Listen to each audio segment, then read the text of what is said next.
He was a true hero. He truly was a hero in every aspect of the word. Welcome everyone to 12 News at 10 o'clock on this Saturday night. I'm Rachel Cole. Tonight we're hearing from loved ones who say they knew one of the 4 victims who died in a plane crash on the Navajo Nation. They say flight paramedic Nick Mancuso will never be forgotten. 2 of his friends speaking exclusively with 12 News journalist David Chasanoff this afternoon. David, you're here tonight to tell us how they're honoring his memory. Yeah, Rachel, good evening. Lori Bigelow tells me she created a GoFundMe to help Nick's wife care for their daughter and Nick's elderly mother. And she's already raised more than $36,000. Bigelow says it's heartwarming to have so much support from the community, but she still can't get over how 37-year-old Mancuso lost his life so soon. Hopefully everyone's okay over there. And I looked at my husband and I said, was there a plane crash today? And he said, yes. Why? And I literally dropped my phone. I said, Nick was on it. It's a moment Lori Bigelow has been replaying in her head for the last couple of days. Healthcare workers have these things happen. It's sad. It really is. And I try and be empathetic, but you never think it's going to hit this close. Last week, a medical transport plane crashed near the Chinle airport, northeast of the valley on the Navajo Nation. Lots of black smoke over there. Clay Tabb says he couldn't believe it when he learned 4 people died, including flight paramedic Nick Mancuso. I think I just kind of froze, honestly. Mancuso's healthcare friends describe him as a smart, dedicated medic. He knew what he wanted to do. Ultimately, he did it, which was be the flight paramedic. He just celebrated his 9-year wedding anniversary with his wife, Ashley. Ashley was Nick's life. And the only thing that was going to come between that was his little girl. Mancuso's friends say his 4-year-old daughter, Lennon, who was often called Lenny, was everything to him. Tell me about the type of father that he was to her. I'm going to be completely honest with you, David. Everything we're doing right now is for Lenny. Everything is for Lenny because that's what he was. That's what he wanted. According to his loved ones, Mancuso also took great care of his elderly mother, Lily. That's going to be a huge burden on Ashley. I want to be able to help support her. Fortunately, the community has already helped raise more than $36,000 for Mancuso's family. I have no words. It just goes to show he's a true community hero.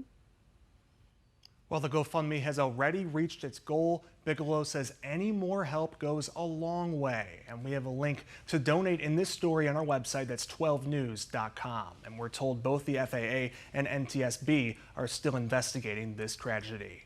Reporting in studio, David Chasanoff, 12 News. David, thank you for the details on that. One man is in the hospital after a shooting near 16th Street in Roosevelt. Phoenix police say this happened around 4 o'clock this afternoon. That area is still closed as they currently and continue to investigate. The man who was shot is recovering. If you have any information, authorities are asking you to call Silent Witness. Another shooting earlier this morning put 1 man in the hospital. This one happened around 5 o'clock at a home near 38th Avenue in Fillmore.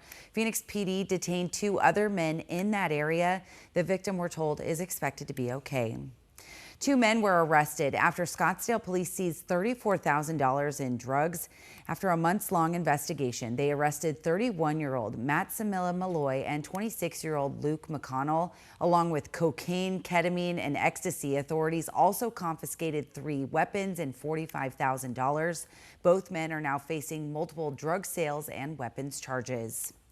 Phoenix fire crews rescued a woman hiking North Mountain earlier this morning. The 56-year-old got lost while hiking with her dog, so she called 911 and crews helped her down the trail to the parking lot. She was evaluated here at the scene with emergency medical technicians, paramedics from Phoenix Fire. She was in stable condition and refused ambulance transportation. And I know everybody's going to want to know the dog's doing great. Yeah, good to hear that they're both doing okay. Phoenix Fire also tells us crews used drones to quickly find that woman right there on the trail.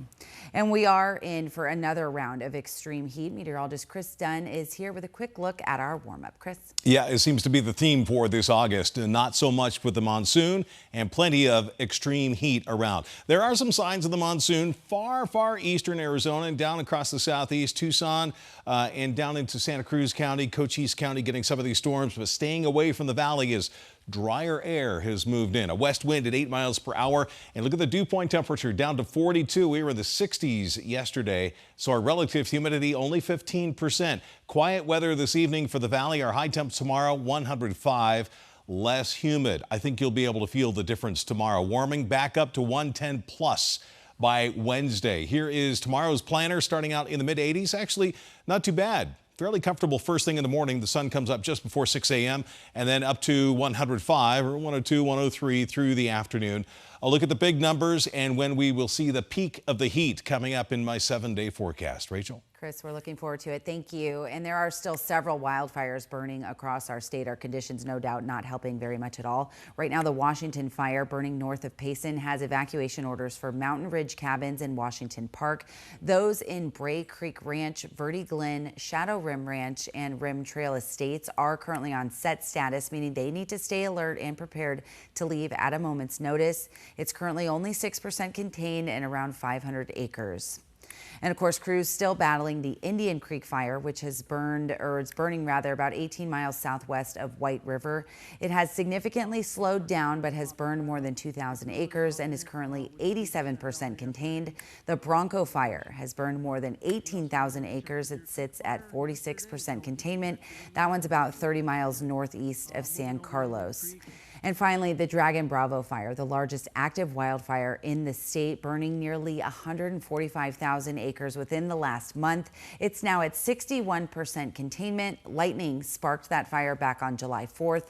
Better weather conditions over the last few days have helped make more significant progress when it comes to containment. And if you would like to get updates on those fires, you can download the 12 News app just by scanning that QR code on your screen. It'll take you right to our wildfire coverage page. And a bronzed Grand Canyon mascot is on the move after the Dragon Bravo fire ripped through that area. Brighty the Burro, you see there, used to greet visitors at the Grand Canyon Lodge on the North Rim, but was found after the fire charred his body. But a good portion of it is still intact. The 600-pound statue made its way to the South Rim, where experts will figure out if it can be restored or if a new statue is needed.